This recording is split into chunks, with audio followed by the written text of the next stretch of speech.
السلام علیکم ورحمۃ اللہ وبرکاتہ۔ محترم سامعین، آج جو حدیث آپ کے سامنے بیان کی جا رہی ہے، امید ہے آپ اس کو سننے کے بعد اس پر عمل کریں گے اور باقی احباب تک صدقہ جاریہ کی نیت سے ان کو فارورڈ کریں گے۔ حدیث سماعت فرمائیں۔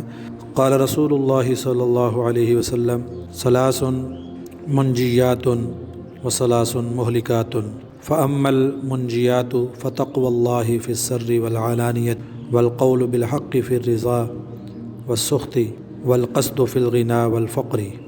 نبی کریم صلی اللہ تعالیٰ علیہ وسلم کا فرمان ہے، تین چیزیں نجات دینے والی ہیں: اللہ کا ڈر خلوت میں اور جلوت میں، نمبر 2 غصہ ہو یا رضامندی، حق بات کہنا، نمبر 3 میانہ روی اختیار کرنا، چاہے مالداری ہو یا فقر و فاقہ ہو۔